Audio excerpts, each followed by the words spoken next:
इसी बीच सिर्फ खबर ये भी आई कि इशराक डार जो है वो ढाका जा रहे हैं, क्या करेंगे वहां जाकर? नायब वज़ीर आज़म इसहाक डार 2 रोज़ा सरकारी दौरे पर बांग्लादेश पहुंच गए हैं। साफ साफ नजर आ रहा है ये इसहाक डार आ रहा है। पहले कौन आया था? पहले कुछ ब्रिगेडियर्स और कर्नल्स आए थे, किससे मिले थे? लेकिन ये जो मौलाना यूनुस है वहां के हजरत शाह जलाल इंटरनेशनल एयरपोर्ट पर बांग्लादेश आला हुकाम के नायब वज़ीर आज़म का इस्तकबाल किया। Moving on, Pakistan's Deputy Prime Minister and Foreign Minister Ishaq Dar arrived in Bangladesh for a 2-day visit on Saturday. Deputy Prime Minister and Foreign Minister Ishaq Dar is in Bangladesh for a 3-day trip, and it's a visit that India will also be closely watching. पहले पाकिस्तान के जो foreign minister हैं, जो उनके deputy actually हैं, prime minister भी हैं, तो वो बांग्लादेश जनाब बांग्लादेश के टॉप के जनरल जो है फैजुर रहमान साहब, वो पाकिस्तान आए। बांग्लादेश की आर्मी चीफ चले गए चाइना। पाकिस्तान के फॉरेन मिनिस्टर इसहाक डार चले गए बांग्लादेश। पाकिस्तान के कॉमर्स मिनिस्टर चले गए बांग्लादेश। इसहाक डार वो जो फंडामेंटलिस्ट ग्रुप है, इन लोगों से जाकर के मुलाकात करने जा रहे हैं। तो पाकिस्तान चाह रहा है कि अब एक नया फ्रंट खोले, जैसे असीम मुनीर ने कहा था, डॉक्टर साहब ने कहा कि उसने कहा था कि हम ईस्टर्न फ्रंट से अब अटैक करेंगे। This is the first official visit by Pakistani foreign minister to Bangladesh in 13 years. इस दौरे से मुंसलिक कसूरी साहब क्या कमेंट करेंगे सर आप? अच्छा देखें, बात यह है कि ये बहुत इंपॉर्टेंट विजिट है और बांग्लादेश में दो तरफा ताल्लुकात के नए दौर का आगाज हुआ। बरसों की सदमोहरी और तलखियों के बाद दोनों ममालिक ने आला सतह के राबितों और मुज़ाकरात का सिलसिला दोबारा शुरू किया। 13 साल के बाद कोई पाकिस्तान का फॉरेन मिनिस्टर बांग्लादेश की यात्रा पर जा रहा है। सर क्या लग रहा है कि बांग्लादेश और पाकिस्तान मिलकर कोई डील कर रहा हो? देखिए, पाकिस्तान डील कर रहा है। ये अमेरिका में जो वो भाषण दे रहा था कि हम न्यूक्लियर बॉम्ब मार सकते हैं, ये इन लोगों की चाल वही है। अब भारत सरकार, भारत की एजेंसी इस बात को पहले से समझ रही है, नहीं तो ये भारत को इन घुसपैठियों का धर्मशाला बना देगा। क्या क्या समझौते होंगे, क्या डिक्लेरेशन होंगी, अभी तो कुछ पता नहीं है। लेकिन हाँ, शेख हसीना के जाने के बाद ढाका और इस्लामाबाद के बीच में जो रिलेशंस हैं थोड़े इंप्रूव हुए हैं। जैसे कि हाइलाइट्स में आपने देख ही लिया है, आगे चल के डिटेल में मज़ीद वीडियो आपके साथ शेयर करेंगे। पाकिस्तान के वज़ीर ख़ारजा का 13 साल बाद बांग्लादेश का दौरा। पाकिस्तान के वज़ीर ख़ारजा इसहाक डार बांग्लादेश पहुँचे तो उनका शानदार इस्तकबाल हुआ। जैसे जैसे पाकिस्तान और बांग्लादेश के ताल्लुकात बेहतरी की तरफ जाते जा रहे हैं, वैसे ही भारतीय मीडिया को काफ़ी इस बात का गम सताने लगा है। अगर आप भारतीय मीडिया का रिएक्शन पाकिस्तान पर, पाकिस्तान की सियासत पर देखना पसंद करते हैं तो हमारे चैनल को सब्सक्राइब करें। आइए चलते हैं मुकम्मल वीडियो की जानिब। सबसे पहले पाकिस्तान के जो फॉरेन मिनिस्टर हैं, जो उनके डेप्टी एक्चुअली हैं, प्राइम मिनिस्टर भी हैं, तो वो बांग्लादेश जा रहे हैं। 13 साल के बाद कोई पाकिस्तान का फॉरेन मिनिस्टर बांग्लादेश की यात्रा पर जा रहा है। क्या क्या समझौते होंगे, क्या डिक्लेरेशन होंगी, अभी तो कुछ पता नहीं है। लेकिन हाँ, शेख हसीना के जाने के बाद ढाका और इस्लामाबाद के बीच में जो रिलेशंस हैं थोड़े इंप्रूव हुए हैं। बातचीत भी शुरू हुई है और एक्सपर्ट्स का भी आना जाना शुरू हो गया है। रीजनल और इंटरनेशनल मुद्दों के ऊपर बायलैटरल एग्रीमेंट्स होने की संभावना है। किन मुद्दों पे होगा ये तो अभी कहना मुश्किल है, क्योंकि मुझे लगता है कि 2012 में लास्ट टाइम हिना रब्बानी खार ने 2012 में ढाका का दौरा किया है। 13 साल के बाद कोई पाकिस्तान के फॉरेन मिनिस्टर जो है वो वहां पर जा रहे हैं। डार की यात्रा पाकिस्तान के जो कॉमर्स मिनिस्टर हैं जाम कमाल खान, उनका जो एक ढाका का दौरा हुआ था उसके अलावा है। और इस बीच में पाकिस्तानी एजेंसीज के कई भी और ऑफिशियल्स भी चक्कर काट चुके हैं, और साथ में अभी कुछ फ्लाइट शुरू करने की और वीजा की बातें हो रही हैं। लेकिन ठीक है, it's fine, it's between them. जो उनको ठीक लगता है दो कंट्रीज के बीच में करने के लिए वो कर सकते हैं, इसमें तो कोई शक वाली बात नहीं है।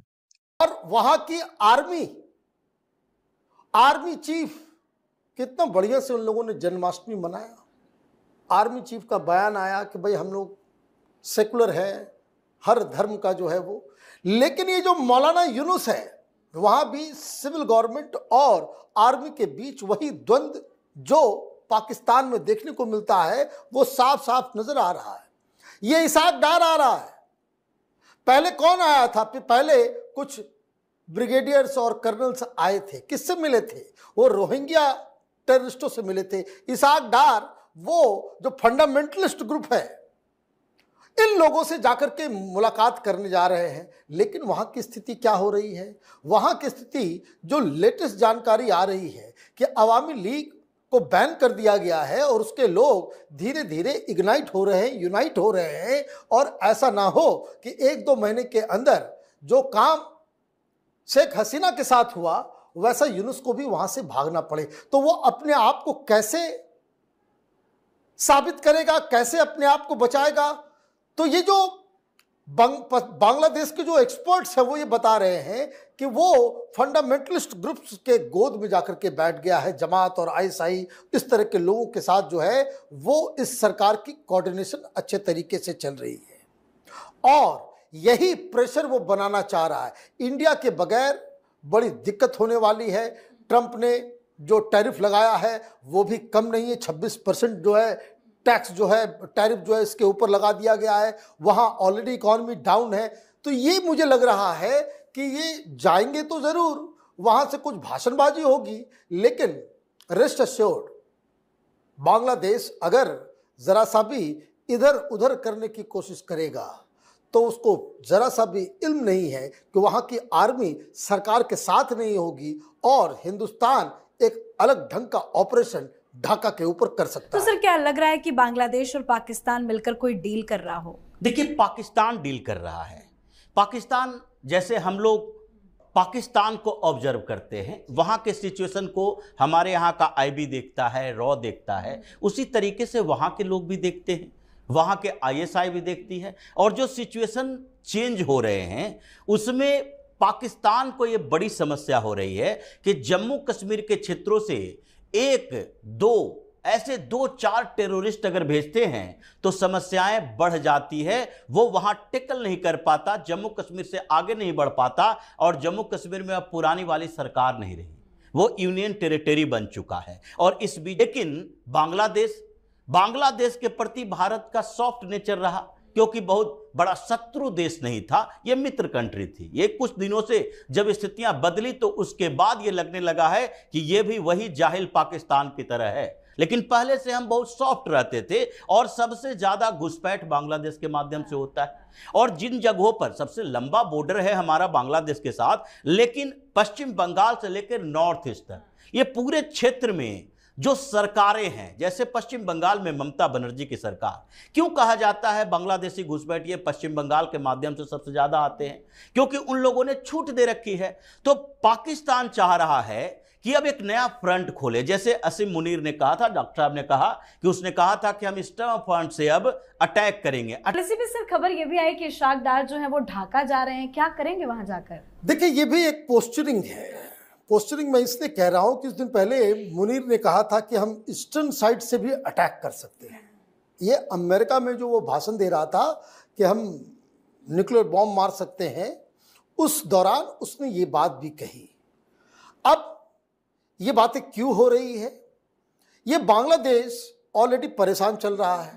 बहुत सारी खबरें चुके, वो ट्रंप और टैरिफ के चक्कर में हम लोग भी उसको भी है। तो इसलिए इन लोगों की चाल वही है। अब भारत सरकार, भारत की एजेंसी इस बात को पहले से समझ रही है, इसलिए इनके एजेंडे को फेल करने के लिए सबसे पहले तो बॉर्डर स्टेट में, जो बार बार अमित शाह कहते हैं कि जितने बॉर्डर स्टेट है उसके बॉर्डर डिस्ट्रिक्ट की सुरक्षा की जिम्मेदारी केंद्र सरकार की होनी चाहिए। नहीं तो ये भारत को इन घुसपैठियों का धर्मशाला बना देगा। 13 बरस बाद पाकिस्तानी वज़ीर ख़ारजा बांग्लादेश के दौरे पर हैं और बांग्लादेश खत्ते में इंडिया का नज़दीक तरीन शराकतदार रहा है। अब वो इंडिया के बड़े हरीफ से क़ुर्बत बढ़ा रहा है। क्या इम्कानात हैं, चैलेंजेस हैं, और इस दौरे से मुंसलिक कुसूरी साहब क्या कमेंट करेंगे सर आप? अच्छा, देखें, बात यह है कि ये बहुत इम्पोर्टेंट विजिट है। ये हिंदुस्तान का एक बहुत इम्पोर्टेंट नेबर नहीं है बांग्लादेश। हमारा बाजू था मशरकी पाकिस्तान, और पाकिस्तानियों के लिए बहुत बड़ा धक्का था सानिया 71 का।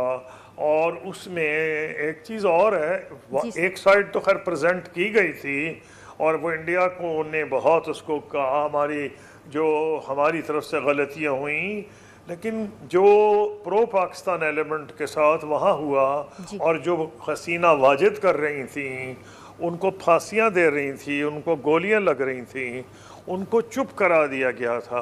ये नहीं भूलना चाहिए कि पाकिस्तान में हर वक्त इंक्लूडिंग इन 1971 एक बहुत बड़ा प्रो पाकिस्तान एलिमेंट था। ये ठीक है, हमसे बड़ी गलतियां हुई जिसका हम खमियाजा भुगत रहे हैं, जो पॉलिटिकल नौयत की भी थी, और उसमें we don't have to go into that क्योंकि वो आज का मौजू नहीं है। अब यहाँ जो इम्पोर्टेंट चीज़ है कि हसीना वाजिद ने एक अननेचुरल किस्म की रिलेशनशिप कायम करने की कोशिश की थी। मैं जब फॉरेन मिनिस्टर था तो उस वक्त बांग्लादेश नेशनल पार्टी की हुकूमत थी, बेगम खालिदा जिया वजीर आजम थी, और होने के बाद पाकिस्तान और बांग्लादेश में दो तरफा ताल्लुकात के नए दौर का आगाज हुआ। बरसों की सर्दमोहरी और तलखियों के बाद दोनों ममालिक ने आला सतह के राबितों और मुज़ाकरात का सिलसिला दोबारा शुरू किया।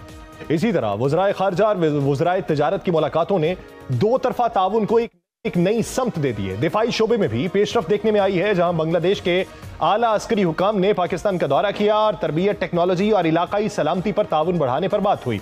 वज़ीर आज़म पाकिस्तान मियां मोहम्मद शहबाज शरीफ और बांग्लादेशी क़यादत के दरमियान मुलाकातों में दोनों ममालिक ने माजी की तलखियों को पीछे छोड़कर नए दौर के आगाज पर इत्तफाक किया है, जबकि सकाफती सतह पर भी तबादलों को फरोग देने का इंदिया दिया गया। मुआशी और तजारती शोबे में भी हालिया महीनों में कई अहम इकदाम किए गए। कराची और चिटागोंग के दरमियान बराह रास्त शिपिंग बहाल हुई है, जिससे तजारती रवाबित को बहुत बड़ी सहूलत मिली है। दोनों ममालिक के तजारती इदारों ने मुश्तरका बिजनेस काउंसिल भी कायम की है ताकि सरमायाकारी और कारोबारी ताउन को फरोग दिया जा सके। इसके साथ साथ बांग्लादेश ने पाकिस्तान तजारती सरगर्मियों में रुकावटें कम हुई हैं। आने वाले दिनों में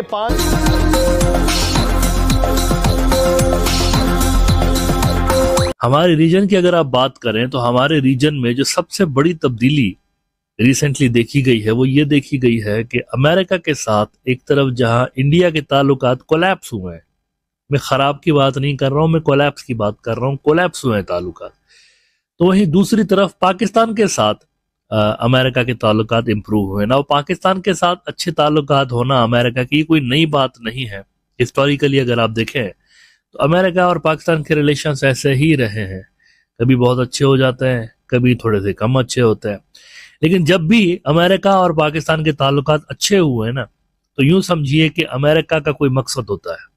अमेरिका ऐसे ही है जो कि 80% पाकिस्तान को हथियार सप्लाई करता है। यही तो चाइना है जो कि इंडियन ओशन रीजन में आके बैठ गया और आपको जबरदस्त कर गया है पूरे के पूरे साउथ एशिया में। अब आप इन्हीं के साथ बैठ गए, इसका मतलब है आपने इनकी डोमिनेंस एक्सेप्ट कर ली। इस तरह के सवाल पूछे जा रहे हैं। अब ये यहाँ पर आए इंडिया के अंदर, लेकिन उसके बाद देखें क्या हुआ। काबुल के अंदर पाकिस्तान, चाइना और अफगानिस्तान के दरमियान स्ट्रेटेजिक डायलॉग्स हुए। फिर वांग यी साहब आ गए पाकिस्तान के अंदर, वहां पर छठा पाकिस्तान चाइना स्ट्रेटेजिक डायलॉग हुआ। उसके बाद जनाब बांग्लादेश के टॉप के जनरल जो है फैजुर रहमान साहब, वो पाकिस्तान आए। बांग्लादेश की आर्मी चीफ चले गए चाइना। पाकिस्तान के फॉरेन मिनिस्टर इसहाक डार चले गए बांग्लादेश। पाकिस्तान के कॉमर्स मिनिस्टर चले गए बांग्लादेश। नेपाल ने इंडिया को वार्निंग जारी की, आपने लीपू लेक पे कब्जा किया हमारे इलाके पे। बांग्लादेश ने इंडिया को वार्निंग जारी की, आपकी सॉइल से अवामी लीग वाले पॉलिटिकल एक्टिविटीज कर रहे हैं। तो इन तमाम डेवलपमेंट्स में चाइना तो एक सेंट्रल किरदार के तौर पर नजर आ रहा है कि जिसकी प्रेजेंस आपको महसूस हो रही है मुख्तलिफ मुल्कों में। इंडिया नहीं है, इस पे इंडियंस फ्रस्ट्रेटेड ज्यादा है। और ये जो जयशंकर ने बयान दिया है ना अमेरिका और पाकिस्तान के ताल्लुकात के हवाले से, ये इसी फ्रस्ट्रेशन का हिस्सा है। 20 साल तक आप एक जगह पर इन्वेस्ट कर रहे हैं, अमेरिका के साथ अपने ताल्लुकात में इन्वेस्ट कर। तो ये थी आज की वीडियो। अगर आप इस तरह की वीडियोस देखना पसंद करते हैं और उस पर भारतीय मीडिया का रिएक्शन देखना पसंद करते हैं तो ज़ैक क्रिकेट को सब्सक्राइब कर लें, बेल आइकन पे क्लिक कर लें। अगली वीडियो में मुलाकात होगी, तब तक के लिए अल्लाह हाफ़िज़।